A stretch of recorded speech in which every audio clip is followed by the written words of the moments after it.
السلام علیکم، welcome back to my YouTube channel love story novel سب۔ سفینہ بیگم تو اس کی بات سنتے ہی غصے سے اس کے مقابلان کھڑی ہوئی تھیں۔ ان کی آنکھوں میں اپنے لیے اس قدر شدید نفرت دیکھ انائشہ شوق ہوئی تھی۔ آپ کیسی باتیں کر رہی ہیں؟ میں کیوں ایسا کچھ چاہوں گی؟ انائشہ کو ان کی بات بہت بری لگی تھی، مگر اس وقت اس کا ان لوگوں کی فضول باتوں پر لڑنے کا بالکل بھی موڈ نہیں تھا۔ جب اسی لمحے بلال حواس باختہ سا اندر آتا، ان سب کے پیروں تلے سے زمین کھینچ گیا تھا۔ دلشیر حملے میں مارا جا چکا ہے اور سردار سائیں کا ابھی تک کچھ پتہ نہیں ہے۔ وہاں بہت زیادہ فائرنگ ہو رہی ہے۔ بلال کی بات سن کر انائشہ لڑکھڑا گئی تھی۔ اسے اپنا دل ساکن ہوتا محسوس ہوا تھا۔ آنکھوں سے آنسو کی لڑیاں جاری ہو چکی تھیں۔ وہ بنا مزید کچھ بولے باہر کی جانب بڑھ گئی تھی۔ سردارنی سائیں، کہاں جا رہی ہیں آپ؟ شبنم بھاگ کر اس کے قریب آئی تھی، ذاکوان کے پاس۔ وہ بھیگے لہجے میں بولی تھی، سردارنی سائیں، آپ یوں باہر نہیں جا سکتی، باہر بہت خطرہ ہے۔ اگر سردار سائیں کو پتہ چل گیا تو انہوں نے ہم سب کو کھڑے کھڑے گولی مار دینی ہے۔ اسجد بھاگ کر اس کے قریب آیا تھا۔ انائشہ بیٹا، بات کو سمجھنے کی کوشش کریں۔ شمیم بیگم بھی اس کے قریب آئی تھیں، جبکہ باقی خواتین اسے حق دک سی کھڑی انائشہ کا ذاکوان جتوئی کے لیے یہ جنونی انداز دیکھ رہی تھیں۔ انہوں نے تو اب تک انائشہ کو ذاکوان کے خلاف ہی بولتے اور کرتے دیکھا اور سنا تھا۔ اس کا یہ دیوانگی بھرا انداز ان کے لیے ہضم کر پانا بہت مشکل تھا۔ انائشہ جانتی تھی کہ یہ لوگ اسے اتنے آرام سے یہاں سے نہیں جانے دیں گے۔ اس نے ایک نظر بلال کے ہاتھ میں موجود گن کو دیکھا تھا اور اگلے ہی لمحے اسے کچھ بھی سمجھنے کا موقع دیے بغیر وہ اس کے ہاتھ سے گن چھین چکی تھی۔ خبردار، جو کسی نے میرے قریب آنے کی یا مجھے روکنے کی کوشش کی، میں خود کو ختم کر لوں گی۔ انائشہ نے گن اپنی کنپٹی پر رکھتے ان سب کو ڈرا دیا تھا۔ ان میں سے کسی کو بھی اپنی سردارنی کے اس روپ کا پتہ نہیں تھا۔ اسجد اور بلال سمیت باقی سب بھی پیچھے ہٹ چکے تھے۔ اسجد، گاڑی نکالو۔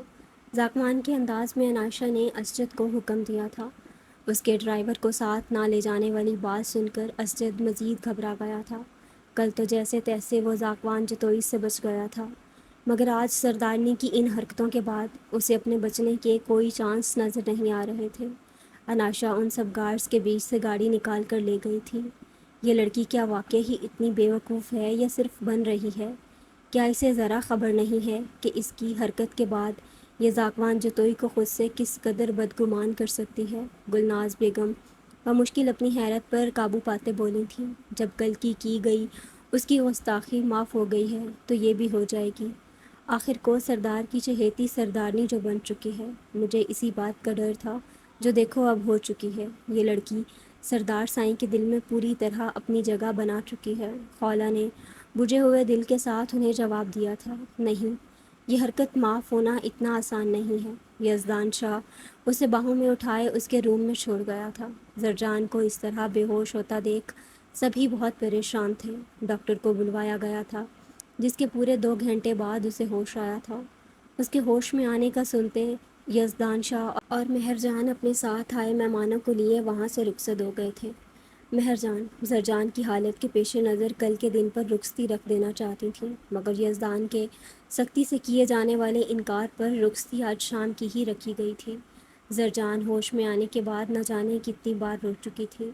اس کے آنسو خشک ہونے کا نام ہی نہیں لے رہے تھے۔ اس کا دل یہ بات قبول کرنے کو تیار ہی نہیں تھا کہ دلشیر اب اس دنیا میں نہیں رہا۔ دلشیر کی بے وفائی اور دھوکے کے باوجود وہ اس انسان سے نفرت نہیں کر پائی تھی، کیونکہ وہ اس کی پہلی اور آخری محبت تھا۔ اس نے ٹوٹ کر چاہا اور اپنے رب سے مانگا تھا اس شخص کو، لیکن وہ اس کے نصیب میں ہی نہیں تھا۔ مگر زرجان سے اس وقت اسے بھلا پانا بہت مشکل ہو رہا تھا، جبکہ وہاں موجود تمام خواتین اس کے اس طرح رونے کی وجہ اس کی رخصتی کو سمجھ رہی تھیں۔ زری، بس کرو یار، تمہیں تو خوش ہونا چاہیے، اتنی بڑی شخصیت کے مالک انسان کی بیوی اس کی حویلی کی ملکہ بننے جا رہی ہو۔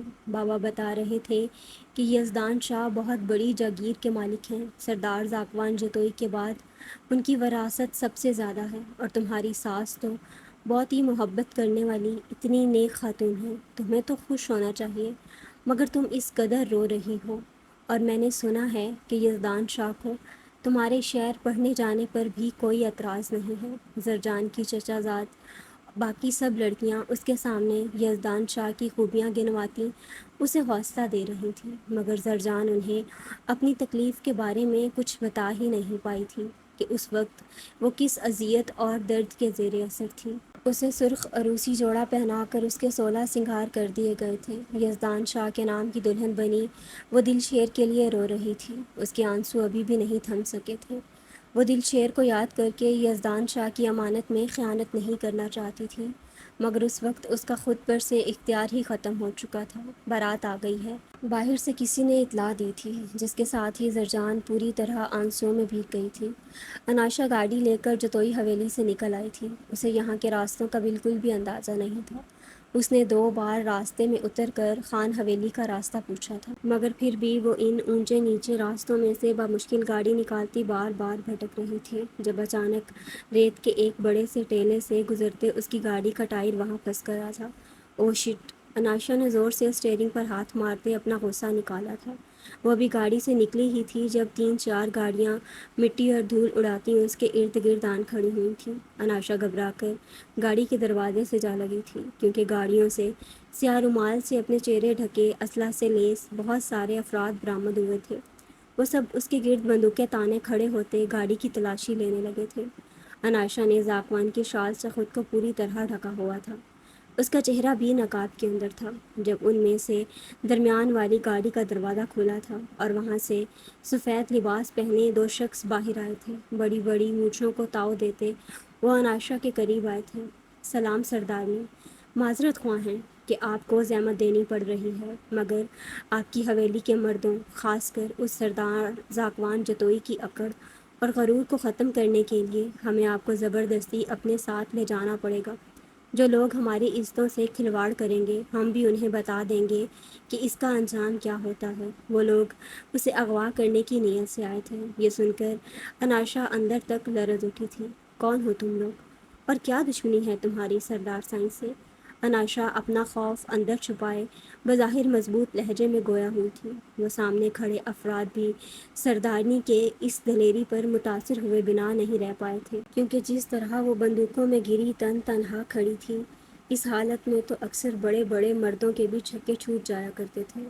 شہربانوں کے بھائی ہیں ہم۔ اسد جتوئی نے ہماری بہن کو بھگا کر جو گناہ کیا ہے اس کا بھگتان آپ کو بھگتنا ہوگا۔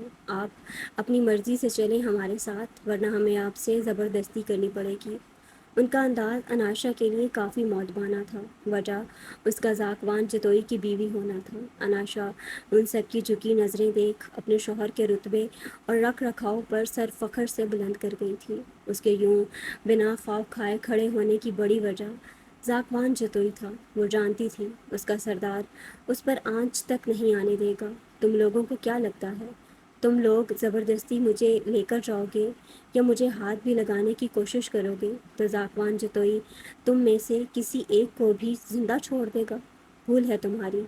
اسی لیے میرا مشورہ یہی ہے کہ اپنی جان کے دشمن مت بنو اور خاموشی سے یہاں سے چلے جاؤ۔ اناشا نے انہیں وارن کیا تھا، زاکوان جتوئی کے قتل کی اطلاع پر ہی اتنا بڑا قدم اٹھانے نکلے ہیں ہم۔ آپ کے لیے بہتری اسی میں ہے کہ اگلے 1 منٹ کے اندر ہمارے ساتھ گاڑی میں بیٹھیں، ورنہ ہمارا طریقہ آپ کو پسند نہیں آئے گا۔ شہربانوں کے بھائی کے منہ سے نکلنے والی بات سن کر اناشا کانپ اٹھی تھی۔ اس سے اپنی ٹانگوں پر کھڑے رہ پانا مشکل ہوا تھا۔ بمشکل گاڑی کو تھامتے اس نے خود کو گرنے سے بچایا تھا۔ بکواس کر رہے ہو تم لوگ، اناشا زور سے چلائی تھی۔ اس کا چہرہ آنسوؤں سے بھیگ گیا تھا، اسے لگا تھا کسی نے اس کی سانسوں کا گلا گھونٹ دیا ہو۔ جب اسی لمحے شہربانوں کے بھائی نے اس کی کلائی تھامنی چاہی تھی، مگر اس سے پہلے کہ وہ ایسا کچھ کر پاتا ایک گاڑی فل سپیڈ میں انہیں اپنی جانب آتی دکھائی دی تھی، جس سے اڑتی دھول کی وجہ سے وہ سب بے اختیار اپنی آنکھوں پر ہاتھ رکھ گئے تھے۔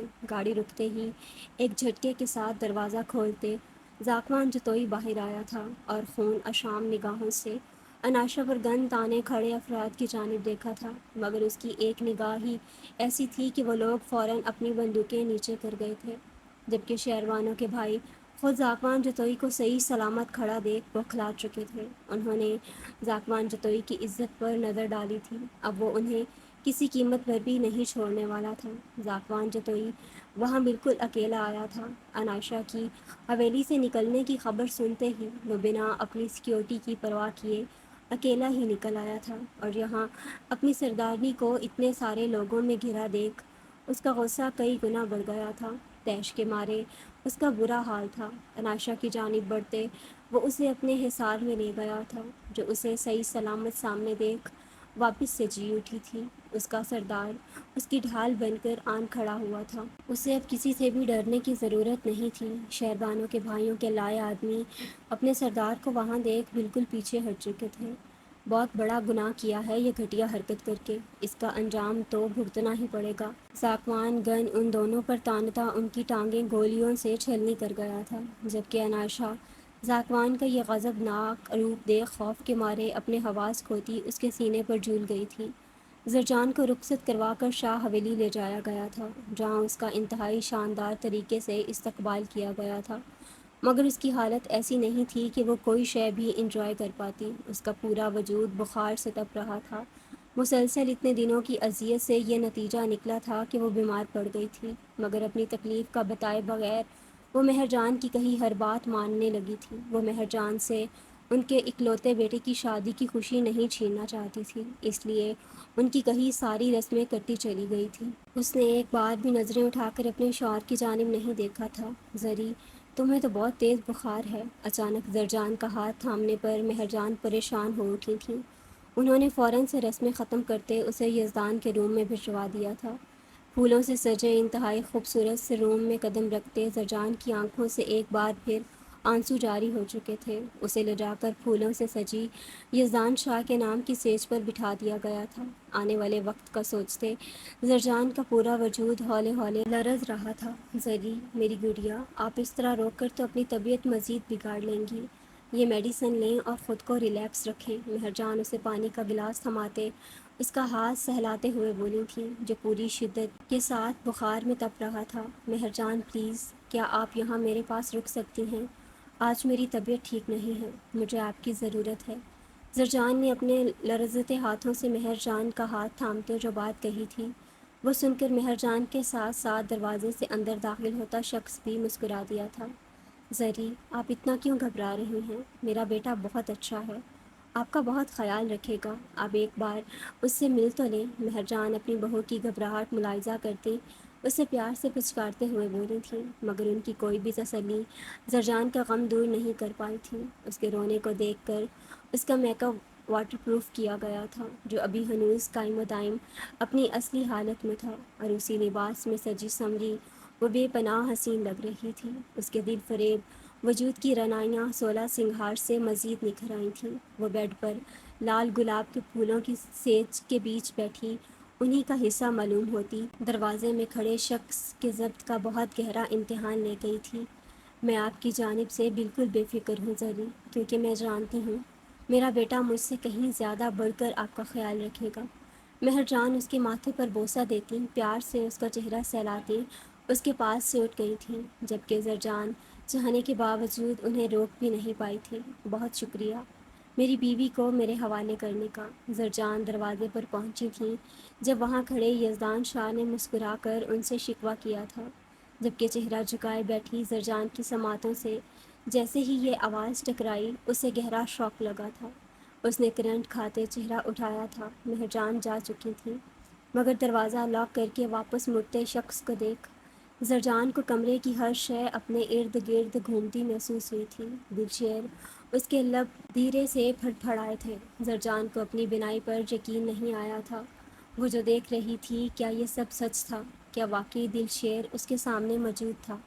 زرجان یک ٹک بدھ بنی اسے تکے گئی تھی، جبکہ سامنے کھڑا شخص اپنی دیوانی کی اس بے خودی پر، اپنی دلکش مسکراہٹ پر قابو نہیں رکھ پایا تھا۔ بھیگی آنکھوں اور لرزتے وجود کے ساتھ بے خود سی اسے دیکھتی وہ اس کے جذبات میں طغیانی برپا کر گئی تھی۔ وہ چند قدم ہی آگے بڑھا تھا جب زرجان بیڈ سے اٹھی تھی۔ زرجان نے ایک بار بھی پلکیں نہیں جھپکی تھیں، جیسے کوئی خوف ہو کہ سامنے کھڑا شخص نگاہوں سے اوجھل ہو جائے گا۔ اس کی چوڑیوں اور پائل کی کھنک نے کمرے کے پرکیف اور رومانوی ماحول میں مزید چار چاند لگا دیے تھے۔ سامنے کھڑے سید یزدان شاہ عرف دلشیر کو لگا تھا آج وہ اس لڑکی کی اس قاتلانہ روپ سے نہیں بچ پائے گا۔ زرجان اپنے بھاری بھرکم لہنگے کی پرواہ کیے بغیر اس کے مقابل آن کھڑی ہوئی تھی۔ اس کے قریب پہنچتے وہ لڑکھڑائی تھی جب یزدان نے آگے بڑھتے اس کی کمر کے گرد بازو حائل کرتے اسے تھام لیا تھا، جبکہ اس کا لمس پاتے زرجان کی آنکھوں سے کئی آنسو ٹوٹ کر پھسلے تھے اور ساتھ ہی اس کے ہونٹوں سے سسکی نکلی تھی۔ تم زندہ زندہ ہو وہ بھائی، وہ سب جھوٹ جھوٹ تھا۔ زرجان اس کے چہرے کو چھوتی بے خودی سے بولتی یزدان شاہ کے دل کی دنیا میں ہلچل مچا گئی تھی، مگر وہ ابھی اپنی بیوی کا اپنے لیے یہ دیوانگی بھرا روپ دیکھنے کا خواہاں تھا، اس لیے بنا کچھ بولے یوں ہی اسے تھامے کھڑا رہا تھا۔ دلشیر پلیز بولو نا تم۔ مگر میرا نکاح تو یزدان شاہ۔ زرجان جو اس کے چہرے کو اپنے گلداز پوروں سے چھوتی اس کے ہونے کا یقین کر رہی تھی، اچانک اس کی آنکھوں میں اذیت اور درد کی شدید لہر دوڑ گئی تھی۔ اسے یاد آیا تھا کہ اس کا نکاح تو یزدان شاہ سے ہوا تھا، پھر بھلا دلشیر یہاں۔ زرجان اس تکلیف دہ سوچ کے آتے ہی مزید آنسوؤں میں بھیگتی اس سے دور ہوئی تھی، مگر اس کے مقابل کھڑے شخص کو اس کے یوں دور ہونے کا عمل سخت ناپسند گزرا تھا۔ زرجان کو دور ہوتا دیکھ اس کی نازک کمر میں بازو حائل کرتے وہ اسے اپنے قریب کر گیا تھا، جبکہ زرجان کا اس کے اس جارحانہ عمل پر دل دھڑک اٹھا تھا۔ کہا تھا نا، اتنی آسانی سے کسی اور کا نہیں ہونے دوں گا۔ لگتا ہے تم نے ابھی تک اپنی مہندی میں سجا نام نہیں دیکھا۔ یزدان کی بات پر زرجان نے جلدی سے اپنے ہاتھوں پر لگی مہندی کی جانب دیکھا تھا۔ وہ اپنے غم میں اس قدر ڈوبی ہوئی تھی کہ وہ دلشیر کے کیے اس عمل پر تو غور ہی نہیں کر پائی تھی۔ اس نے جیسے ہی اپنی ہتھیلیاں اپنی نگاہوں کے سامنے کیں، اسے اپنے دونوں ہاتھوں میں مہندی کے بیچ لکھے یزدان شاہ کا نام جگمگاتا نظر آیا تھا۔ زرجان کو شدید جھٹکا لگا تھا۔ وہ پھٹی پھٹی نگاہوں کے ساتھ سامنے کھڑے دلشیر کو دیکھے گئی تھی، جو در حقیقت یزدان شاہ تھا۔ اس کی اصل پہچان یزدان شاہ تھی، وہ اس کی مہر جان کا بیٹا تھا۔ اتنا بڑا انکشاف وہ برداشت نہیں کر پائی تھی۔ اس کا سر بری طرح سے چکرایا تھا اور اگلے ہی لمحے وہ ہوش و حواس سے بیگانہ ہوتی اس کی باہوں میں لہرا گئی تھی۔ وہ جس اذیت اور تکلیف کے زیر اثر اتنے دنوں سے رہی تھی، وہ یہ نیا جان لیوا انکشاف سہ نہیں پائی تھی۔ اس کا پورا وجود بخار میں تپ رہا تھا۔ اس کی حالت دیکھ یزدان کو بے اختیار خود پر بے پناہ غصہ آیا تھا۔ اس نے اپنی سب سے عزیز از جان ہستی کو اتنی تکلیف میں رکھا تھا، مگر وہ کیا کرتا؟ اس کی بھی بہت بڑی مجبوری تھی۔ اگر وہ یہ سب نہ کرتا تو اپنی محبت کو کبھی حاصل نہ کر پاتا۔ یزدان اسے اپنی قیمتی متاع کی طرح باہوں میں سمیٹتا بیڈ کی جانب بڑھ گیا تھا۔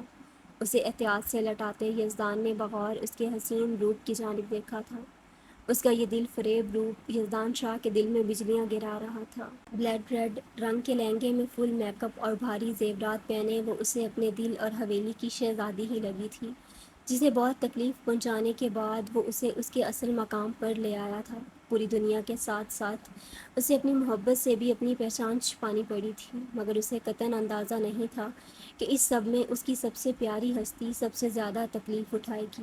وہ بہت اچھے سے جانتا تھا اس کی یہ خون خوار جنگلی بلی اسے اب اتنی آسانی سے بالکل بھی معاف نہیں کرنے والی تھی، مگر وہ اس کی دی ہر سزا سہنے کو تیار تھا۔ اس کے لیے سب سے زیادہ سکون اور خوشی کی بات ہی یہی تھی کہ اسے اس کی محبت مل چکی تھی۔ اب وہ اپنے دشمنوں سے ان کے ہر ظلم کا بدلہ بہت آرام سے لے سکتا تھا۔ ان میں سے کوئی سوچ بھی نہیں سکتا تھا کہ جس دلشیر کو وہ سب ذاکوان کا صرف ایک خاص آدمی سمجھتے رہے تھے، در حقیقت وہ اس کا بیسٹ فرینڈ اور اپنے قبیلے کا گدی نشین تھا۔ کچھ مصلحت کے تحت اس نے ذاکوان جتوئی کے ساتھ مل کر اپنے دشمن کی آنکھوں میں دھول جھونکنے کے لیے یہ سب کیا تھا۔ یزدان جھکا تھا اور اس کے ماتھے پر اپنے لب رکھ گیا تھا۔ زرجان کا تپتا وجود اسے تشویش میں مبتلا کر رہا تھا۔ اس نے اپنے ایک ڈاکٹر دوست کو کال کرتے پوچھا تھا، جس کی دی ہدایت پر عمل کرتے اس نے ملازمہ کو کال کرتے میڈیسن کے ساتھ ساتھ ٹھنڈے پانی کی پٹیاں لانے کو کہا تھا جو اگلے چند منٹوں میں اس تک پہنچا دی گئی تھیں۔ یزدان اس کے قریب بیڈ پر بیٹھتا اسے اس بھاری دوپٹے سے آزاد کرنے ہی والا تھا جب زرجان نے قسمساتے آنکھیں کھولی تھیں، جب اس کی نظریں اپنے نہایت قریب بیٹھے یزدان شاہ پر پڑی تھیں۔ اس کا ہر ستم یاد آتے ہی زرجان کا چہرہ غصے سے لال ہوا تھا، اس کے پورے وجود میں غصے کی شدید لہر دوڑ گئی تھی۔ اس نے جھٹکے سے اٹھنا چاہا تھا جب یزدان اسے دونوں ہاتھوں سے تھامتا، اس کا چہرہ واپس تکیے پر ٹکا گیا تھا۔ تمہاری طبیعت ٹھیک نہیں ہے، لڑنے کا پروگرام کل پر رکھ لو، یزدان نے اس کے سجے سجائے لال چہرے کو والہانہ نگاہوں سے دیکھتے نرمی سے کہا تھا۔ اس نے زرجان کی نت اتارنے کے لیے اس کی جانب ہاتھ بڑھایا تھا، مگر زرجان اس کا ہاتھ سختی سے جھٹکتے واپس سے اٹھ بیٹھی تھی۔ بھاڑ میں جائے میری طبیعت، تمہیں ذرا شرم نہیں آئی میرے ساتھ اتنا گھٹیا مذاق کرتے ہوئے؟ ان گزرے دنوں میں کس قدر اذیت برداشت کی ہے میں نے، پل پل موت کی سی تکلیف برداشت کی ہے میں نے، کبھی معاف نہیں کروں گی میں تمہیں۔ یزدان شاہ، تم دل شیر بن کر بھی میرے لیے انتہائی بے رحم تھے، اور اب یزدان شاہ کے روپ میں بھی مجھے تم مزید برے لگ رہے ہو۔ زرجان اس کا گریبان مٹھیوں میں جکڑے بولتی اس ہذیانی انداز میں چلائی تھی۔ اس کا ری ایکشن یزدان شاہ کی سوچ کے مطابق تھا۔ وہ جانتا تھا اس کی نئی نویلی دلہن ایسے ہی زخمی شیرنی بن جائے گی، مگر وہ بھی خود کو پوری طرح سے تیار کر کے آیا تھا۔ زرجان کی کمر میں بازو حائل کرتے وہ اسے اپنے نہایت قریب کر گیا تھا۔ مجھے برا بننا منظور ہے مگر تمہیں کھونا نہیں۔ اس کے گال کو ہونٹوں سے چھوتا وہ لڑتی جھڑتی زرجان کو ساکھ کر گیا تھا۔ اس کے شدت بھرے لمس پر زرجان جی جان سے لرز اٹھی تھی۔ بخار کی وجہ سے اسے شدید کمزوری محسوس ہو رہی تھی۔ اس نے 2 دن سے کچھ خاص کھایا پیا بھی نہیں تھا، جس کی وجہ سے اسے زیادہ کمزوری ہو رہی تھی۔ اس میں اتنی طاقت نہیں تھی کہ خود کو یزدان شاہ کے مضبوط حصار سے آزاد کروا پاتی۔ وہ ابھی اس کی پہلی والی حرکت پر خود کو سنبھال نہیں پائی تھی جب یزدان نے اس کے دوپٹے کی پنس کھولتے اسے بھاری دوپٹے کے بوجھ سے آزاد کروا دیا تھا۔ دوپٹہ ایک دم اس کے شانوں سے پھسلتا بیڈ سے نیچے جا گرا تھا۔ یزدان شاہ، دور رہو مجھ سے، شدید نفرت محسوس ہو رہی ہے مجھے تم سے۔ زرجان نے اس کے سینے پر دباؤ ڈالتے اسے خود سے دور کرنا چاہا تھا۔ ڈونٹ وری، میں دوبارہ خود سے محبت کرنے پر مجبور کر دوں گا تمہیں، جیسے پہلے کیا تھا۔ یزدان اس کے جوڑے کی پنس نکالتا اس کے بالوں کو بکھیر گیا تھا اور اس کے بالوں میں چہرہ چھپائے سرگوشی نما لہجے میں بولتا زرجان کی کان کی لو لال کر گیا تھا۔ زرجان کی سانسوں کی رفتار اس کے ہر عمل کے ساتھ بڑھ رہی تھی۔ وہ اس کے سینے سے لگے تھر تھر کانپ رہی تھی۔